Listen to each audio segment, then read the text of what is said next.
What's up, West Carrollton High School News? I'm your little boy Angel. What's up? I'm Maya. Today is Friday, November 17, 2017, so don't forget to gather together all the canned goods you can over break to bring in for the food drive. All cans will be donated to the West Carrollton Food Pantry. Bring your canned goods to your first period class. The class with the highest ratio of the cans collected per student will win a prize. The food drive will run through December 8th. Interested in joining the girls' tennis team? Well, there's practice on Mondays from 4:30 to 6 at the South Regency Tennis Center. If you have any questions, ask Taylor McDonald or Emma Becker. As we prepare for Thanksgiving break and get into Thanksgiving spirit, we have some facts about Thanksgiving to share. The day after Thanksgiving is the busiest day for plumbers, according to Roto-Rooter.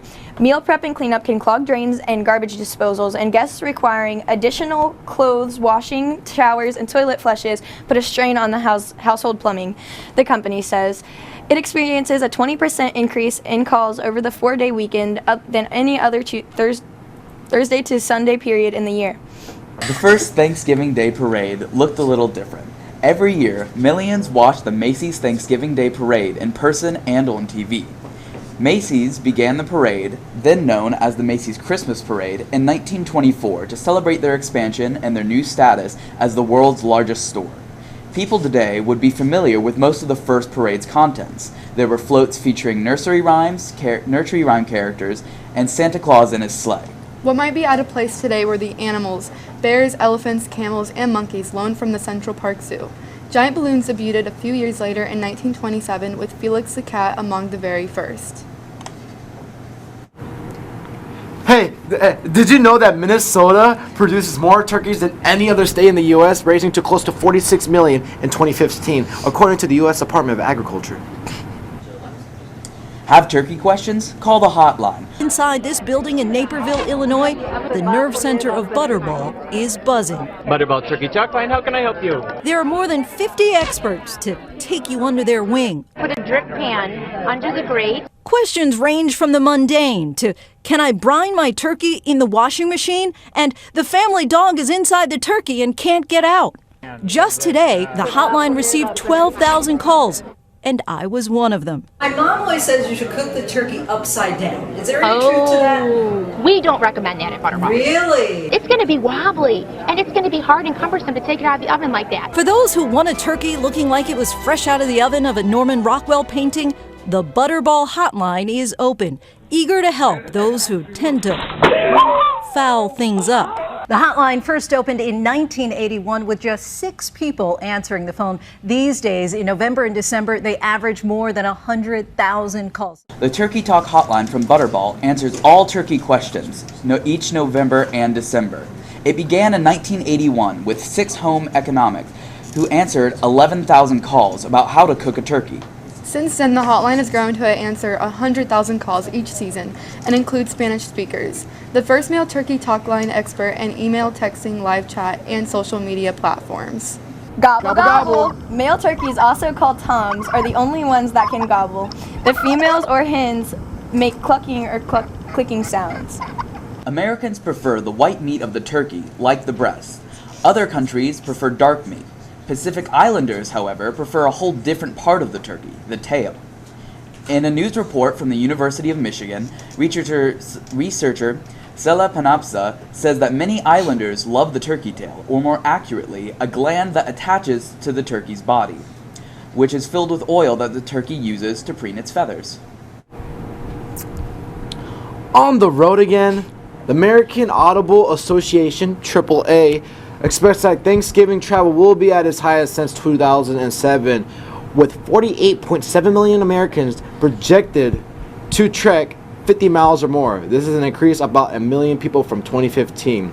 The majority of travelers, around 89%, will drive. The presidential pardon, the first official presidential pardon of a turkey, occurred much more recently than most might think. President George H.W. Bush did it in 1989, and it's since become an annual tradition. Stories of unofficial pardons, however, go back further, perhaps even to President Lincoln's days, when he supposedly pardoned a turkey after an impassioned plea from his son Tad for the bird's right to live. Thanksgiving didn't officially start in the 1600s. Though the first Thanksgiving took place in 1621, it didn't become a U.S. holiday until 1864. President Abraham Lincoln announced it after the Union Army won a battle at Gettysburg. Thanksgiving was set as the fourth Thursday in November and has been since, except for a brief period towards the end of the Depression. President Franklin D. Roosevelt moved Thanksgiving to the third Thursday in 1939 in an attempt to boost the economy by giving shoppers more time between Thanksgiving and Christmas. This was reversed in 1941. We don't know if turkey was served at the first Thanksgiving.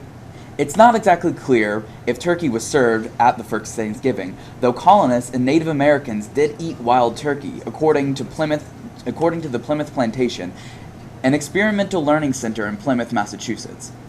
An account of the first Thanksgiving from Edward Winslow mentions hunters who brought plenty of fowl, which includes ducks, geese, swan, and perhaps turkeys, along with venison, lobster, mussels, and grapes. Items from our typical Thanksgiving dinners, such as cranberry sauce, sweet potatoes, and pumpkin pie, were absent from the first table.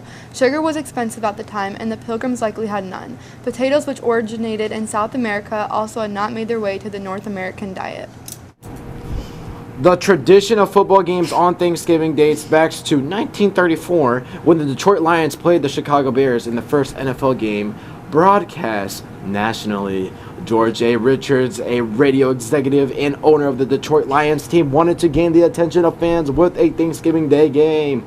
His idea worked, and all 26,000 tickets sold out 2 weeks before kickoff.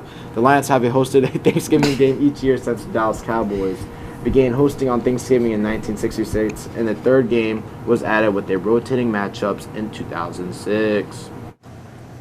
Looking for Thanksgiving traditions that you and your family could start? Here's a few ideas that you could start this year.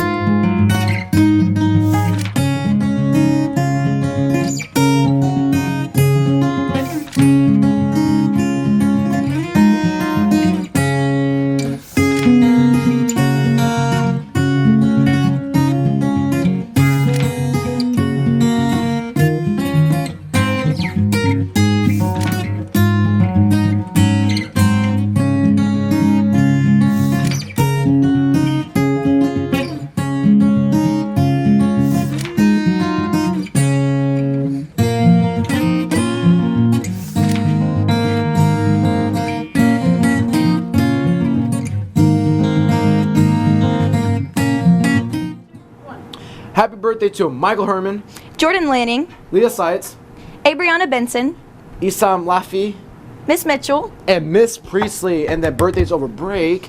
Brittany Dudrick, Amaya Hazelwood, Dominic Clem, Alec Lewis, Tamar Coles, Benjamin Rogers, Tara Lambert, Diamond Lynch, Kayla Beck, Cody Myers, Seth Tankersley, Amanda Gerardo Rodriguez, Dylan Kennedy, Cameron Tucker, Aaron Hayden, Zachary Sorio, Chanel Parker, Catherine Shockey, Brianna Ivory, Ashton Davey, Torian Jeffries, Kyle Lunicky, Emily Moore. and Devon Lander.